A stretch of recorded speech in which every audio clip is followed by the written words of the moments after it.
From the end of the 4th century till the end of the medieval and Renaissance and Baroque periods, as we have begun to see, and as I have consistently said, Western art is largely Christian art.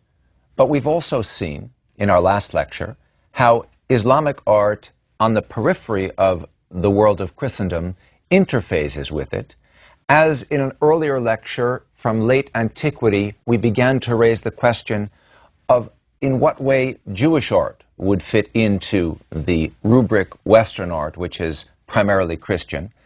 particularly as Jews are, as we move through the medieval world, an archipelago of islands within vast both Christian and Muslim seas. How, we might ask, would in the medieval period, when Christianity and Islam have become dominant, Christianity with its sense of God assuming human form, and therefore its open array of possibilities for representing the Saker in human and certainly in figurative representational form, and Islam, on the other hand, with its idea shared with Judaism of God as invisible and therefore that cannot be portrayed, and therefore making use in particular, but not only, of abstract and not representational kinds of visual images. We have seen earlier how Jewish art in late antiquity is really fairly comfortable with figurative representation, and even God might be represented, as we saw, by showing hands coming out of a sunburst so as to take that phrase, the hand of God, and literally visualize it in the mosaic form or in the wall-painted form. But how does this all play out when we move into the medieval period? How will Jewish art respond to its own internal prerogatives and to the world around it?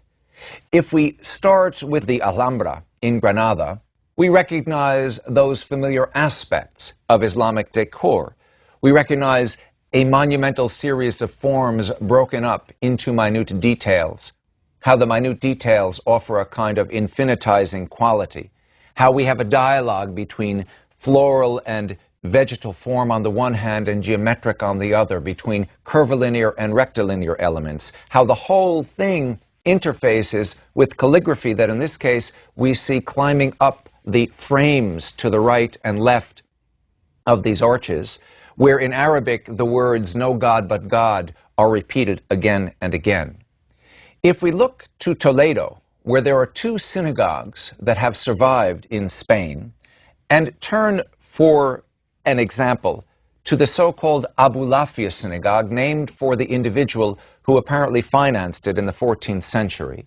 Toledo, which had been in Islamic hands as Cordoba was, until about 1085, Toledo, which retained a large Jewish community until 1492, when Ferdinand and Isabel drove the remaining Jews out of the Iberian Peninsula in the summer of that year. If we look at a detail from the Abulafia synagogue in Toledo, we recognize familiar elements from the Islamic decor in the world around when this synagogue was built. So again, vegetal and floral elements in interface with geometric elements, curvilinear with rectilinear, arches which are polylobed that may recall to your memory's eye from our last lecture the polylobed arches within the mihrab at Cordoba in its great mosque, and of course calligraphy here across the upper reaches of the wall, and of course not in Arabic but in Hebrew. Not a passage that could be considered Quranic, but a passage from the Bible, from the Psalms, that runs across the roof line there, and then the roof itself, of course, colored and covered with geometric and vegetal elements that again reflect and emulate Islamic style. If, interestingly, we turn to the exterior of the structure, in fact, there's not a single thing about it that would suggest to us that it is a synagogue. The bell tower comes later, after 1492, when this was transformed into a church, and we are reminded of the fact that, as a rule of thumb, in both the Muslim and the Christian worlds, the Jews were not permitted to build large synagogues, were not permitted to build synagogues that advertised themselves with glory on the exterior, as churches and mosques might, and so all of that devotion to decorative detail would have to come on the interior, as we've seen in the previous image. And if we turn to the second surviving synagogue in Spain out of the hundreds that were once there, the second surviving synagogue, which also happens to be in Toledo, the Ibn Shushan synagogue, which is actually a bit earlier than the Abulafia synagogue, from perhaps the 13th century, we once again recognize the intricate interweave of geometric and vegetal, very stylized kind of detail. We recognize how the capitals of the columns are done in a geometric and stylized vegetal kind of manner, nothing that is even vaguely figurative. And we realize that we are staring at a series of arches that are in style what are called keyhole or horseshoe arches, and that create, because there is a whole series of arcades across this interior, a kind of forest that ultimately derives its inspiration from the great mosque in Cordoba that was done between the late 8th and late 10th centuries, the mihrab of which we saw in our previous lecture, the polylobed elements within the mihrab to which I alluded a few moments back, but the main structure of which offers a fantastic forest of some 355 columns, the number of days in the Muslim year,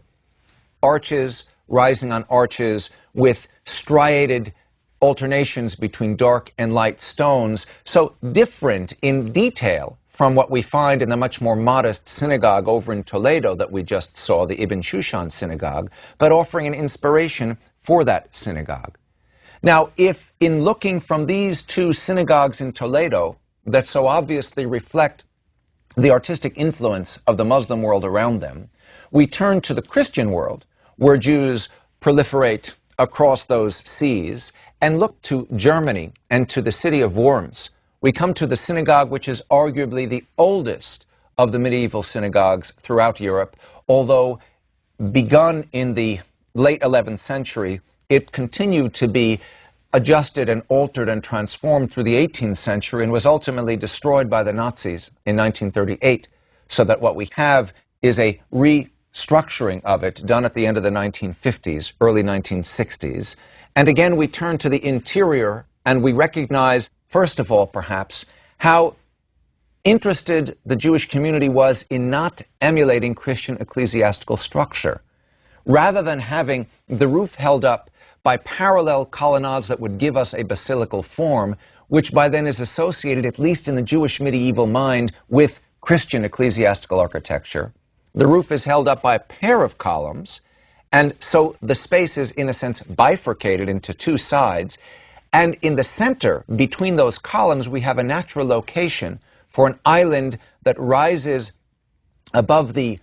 sanctuary, called the Bima, the raised place, the platform from which the Torah scrolls will be read. And in this case, we recognize that the entire thing has been encapsulated in a kind of fence, so it looks like a cage, which is a literalization of the phrase derived from the Torah, from the book of Deuteronomy, from a passage in which Moses is speaking in his valedictory sermon to the Israelites about the importance of guarding all the precepts in the Torah. So the metaphor he uses is to build a fence around the Torah. And here we have that metaphor literalized in a manner reminiscent of how the metaphor of the hand of God had been literalized in ancient synagogue representations of God in action.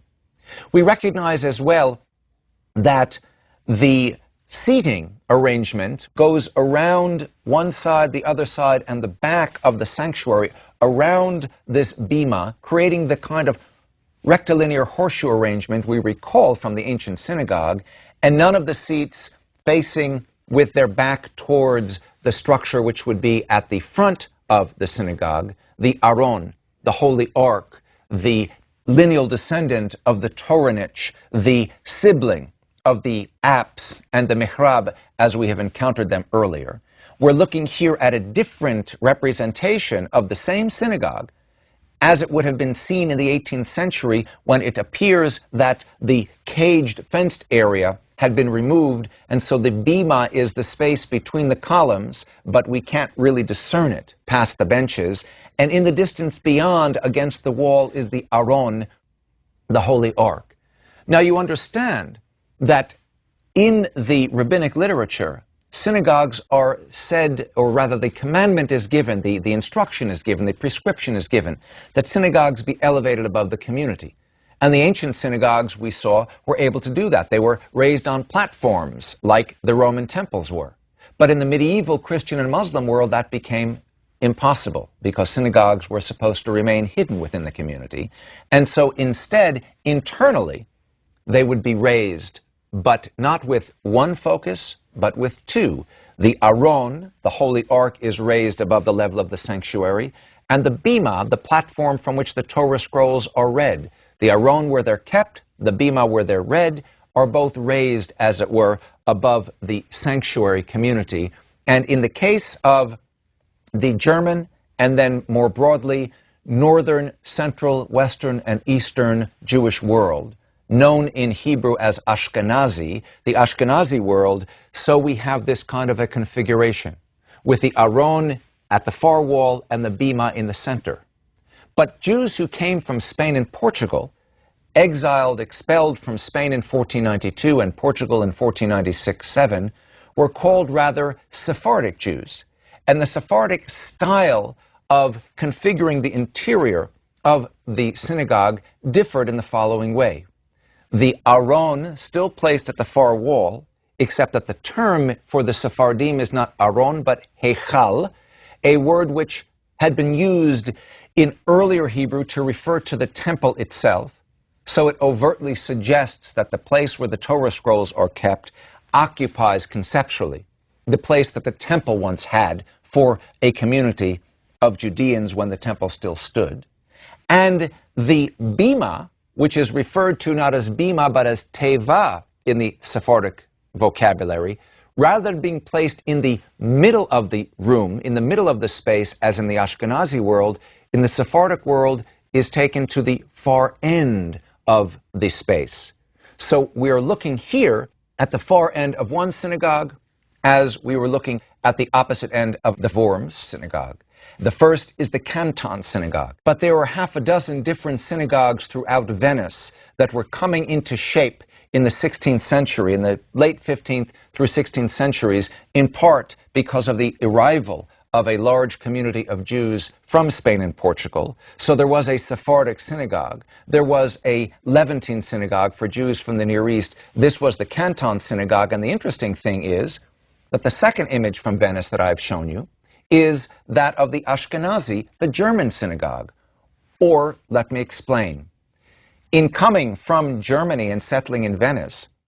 the Ashkenazi, the German Jews, were affected by the architectural tastes and proclivities of the Jews around them. Just as we have seen in general terms Jews and Jewish architecture to be affected, or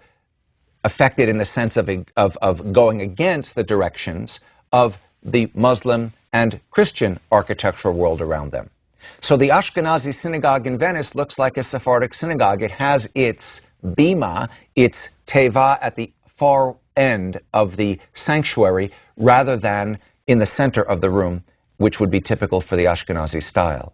And we see that here, as in the Canton synagogue, the desks, the pews, are all placed along the lateral walls so that everyone turns 45 degrees one way towards the Aron or 45 degrees the other way towards the Bima, that is to say, towards the Heichal or towards the Teva, in accordance with the needs of the service at a given time.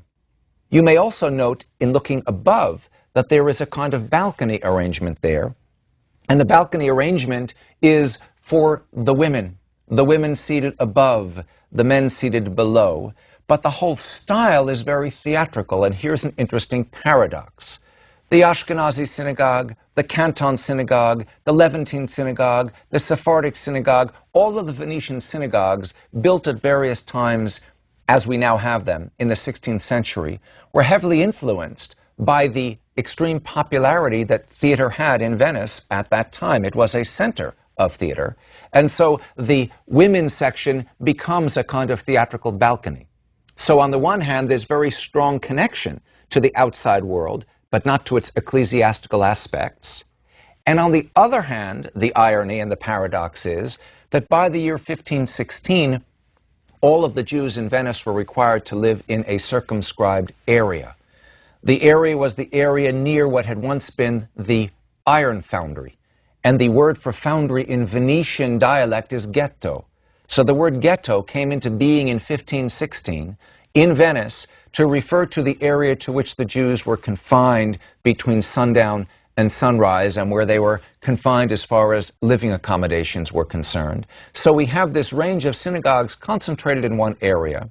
isolated from Venice, isolated from the world, and yet architecturally and decoratively very heavily influenced by the Venetian world around them. Now, if we turn from general principles of synagogue internal configuration and the reminder that there's no configuration to consider on the exterior for any of them, if we turn from these to specific kinds of details, we also find interesting little twists and turns in the matter of emulation and association and adaptation. So if we turn to the north again, to Central Europe once more, and in this case to Prague, to the synagogue known as the Old New, the Alt Neu Synagogue, built perhaps as early as the 12th, more likely, I think, in the early 13th century, because it's a very early Gothic kind of structure. So I can't imagine it was built in a Gothic kind of structure before Gothic architecture was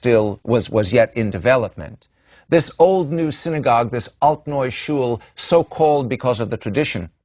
that its stones, newly built as it was in the 13th century, came old from the old temple in Jerusalem, carried all the way to Prague, to Central Europe from Jerusalem. That structure we see on the interior as offering the same general principles we saw a moment back in Worms. So we have the pair of columns sustaining the roof. We have the bima in the center, between them, a kind of fenced bima. And in the distance on the far wall, you can recognize the aron. All of that is as we might expect. But as we look up to the vaulting in its Gothic style, we find an interesting thing. There is a fifth rib that the architect has installed, and the reason for that is to avoid the possibility of having a cruciform within the synagogue. If we look to the Church of Amiens in France, we see this sweeping array not only of stained glass window and arches, but looking at the vaulting, we have the typical Gothic crisscross vaulting that takes us from bay to bay to bay. Now, as much as Christian art, like Muslim and Jewish art, is absolutely overrun with symbolic significance, I suspect that the use of the cross vaulting in Gothic style was not thought of as particularly important as a cruciform, although it takes that form. But from a Jewish perspective, in a medieval world where Judaism was always at risk, it seems that in Prague, at least, there was intense concern that that cruciform not be emulated. And so the false fifth rib is added so as to prevent the sense of cruciform. If we look towards the small, almost Romanesque rather than Gothic style windows, we recognize that in Prague there was one of the earliest efforts to use the six-pointed star as a specifically Jewish symbol. I remind you that that image, the six-pointed star, is an image that predates Judaism, Christianity, Islam. It goes back thousands of years in the pagan tradition and represents the meeting of opposites, of sacer and profanos, of heaven and earth, of male and female, the male phallus, as it were, pressing up, the female pubis, as it were, pressing down, the interweave between these two equal and opposite geometric symbolic elements, and that in turn the six-pointed star has a long medieval history of being referred to in conjunction with five-pointed stars, for example, as stars of Solomon, stars of David, shields of Solomon, shields of David, and the like, in use in a range of contexts from alchemy to Christian and Jewish and Muslim symbolic language. But it isn't until we get to the end of the 16th, the beginning of the 17th century, really, in Bohemia, in Prague and its environs, that the six-pointed star starts consistently to be used as a Jewish symbol and referred to as the Star or Shield of David. In fact, when we think back once more to the question of specific Jewish symbols, we're reminded of an image that we saw many lectures ago that shows the seven-branched candelabrum as the preeminent Jewish symbol from antiquity forward all the way through the medieval period to modernity. This is an ark curtain, an aron curtain, a parochet, that hung before a holy ark, an aron, in a synagogue in South Germany, in Bavaria, and was done by Jakob Ganz because he signed it, and dates from about 1772. And here we see not only the seven-branched candelabrum, the menorah, that not only alludes to the menorah in the temple as it once stood, but also, you may recall in its sevenness, connotes the redemptive idea of the relationship with God as defined by seven, for the commandment to keep the seventh day holy as the most practical week-by-week kind of commandment, came from Sinai together with the other nine and carried the Israelites from slavery to freedom, from Egypt to the promised land. And so the sevenness is associated with that redemptive promise and obligation, even as even its sevenness, connected back to the Genesis cycle of creation, ultimately has an earlier pre-Jewish, pre-Christian, pre-Muslim history in pagan understanding of seven as a number of perfection and completion, as we have seen. But we see other symbols on this parochet. We recognize above the menorah a crown, for example, and the Hebrew phrase Keter Torah, crown of the Torah, reminds us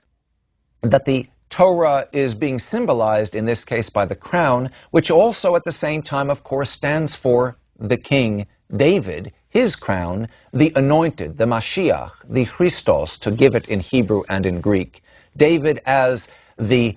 aboriginal anointed one whose lineal descendant will be the messianic figure of the future. Flanked, the crown is left and right by a pair of winged lions, that are lions of Judah, the tribe from which David comes, lions with wings that remind us of the kind of border creatures that we understand have a long, long history that connect our reality to that other reality. We find the menorah flanked by a pair of columns which we have seen a number of times represent the temple by synecdoche, the pair of columns referred to in the book of Kings by name as having stood before the house that Solomon created for God, and that had a further iteration in the Second Temple and in its Herodian additions. These columns encircled by vines, whereas in Christianity the vines would be a symbol of Christ as the vintner, for example. Here the vines are an allusion to a passage in the book of Hosea where Israel is referred to as a luxurious vine. Moreover, we notice that the columns are twisted, as it were, which is a borrowing from a Christian tradition of the original columns of the temple having been twisted, a tradition which we will discuss further on in another lecture. The point is that there is a good deal of borrowing from here, emulation from there, and transformation. And by the way, the double-headed figure at the bottom of the parochet alludes to the state, the Bavarian state, and its sponsorship in an emancipated way of the Jewish community. If we think of borrowings and influences and emulations, no parochet is more fascinating than one done in the 17th century in Cairo under Ottoman patronage, where once again we see the pair of columns, in this case doubled, alluding to the temple, where we recognize the seven frames around the periphery that should recall to your mind the frames in prayer carpets from the Ottoman world, as in this carpet from Gordish of the 18th century that we saw in our previous lecture. And we also find then the mihrab opening, as it were, and above it an inscription across the top in Hebrew. But the interesting thing is the inscription is done very sloppily. It says, "This is the gate of the Lords, the righteous shall enter here," but it's done in a manner that suggests the Jewish patron rather too quickly wrote out the inscription for probably a Muslim weaver, who then, weaving in the inscription, followed precisely the sloppily written inscription above his Jewish patron and didn't do it as it should have been done. The central image is rather interesting because we have this goblet, and hanging within it 9 lamps, 9 which is in the Jewish tradition not only associated with birth and rebirth because of the 9 months of pregnancy for the human fetus, but also oddly with a sense of perfection because of the strange way in which, if you multiply any number by 9, the number with which you come up gives you 9 as far as additives. So early on in the Jewish tradition, 9ness came to be associated because of this strange mirroring associated with the relationship between God and ourselves towards perfection. So that perhaps accounts for that particular element within this parochet, which is designed as a kind of Muslim prayer carpet, but yet which would have hung before an aron, before a heichal in a synagogue, perhaps in Cairo, back in the 17th century. The parochet, in any case, is an emulation of the parochet, the curtain that hung before the Holy of Holies in the temple in Jerusalem, as we discussed in an earlier lecture. And behind it, of course, are the Torah scrolls themselves, which are typically completely unadorned. So we see here an example of a Torah scroll, which, as you can see, is a series of lines of writing.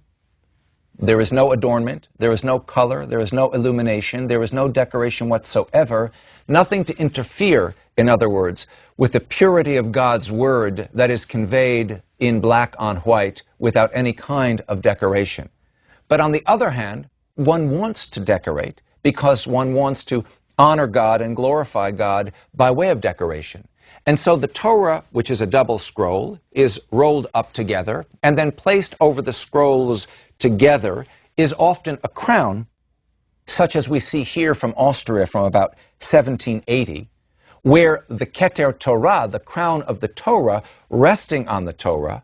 is in turn crowned by a decalogue, a rendering in abbreviated form of the Ten Commandments, which represents the Torah itself by synecdoche, and again a pair of lions, such as we saw a moment ago on that parochet from Bavaria, from South Germany. Here a pair of lions that once again represent the house of David. So there is messianic, redemptive, salvational ideation behind this configuration that rests on what is, after all, the closest thing that Judaism has to either a Davidic king or a high priest in the temple kind of figure. The Torah is kept in the Holy Ark. It's taken out of the Ark to be read by anyone in the community who is an adult, by the way, any male in traditional Judaism. From the 1920s, it became increasingly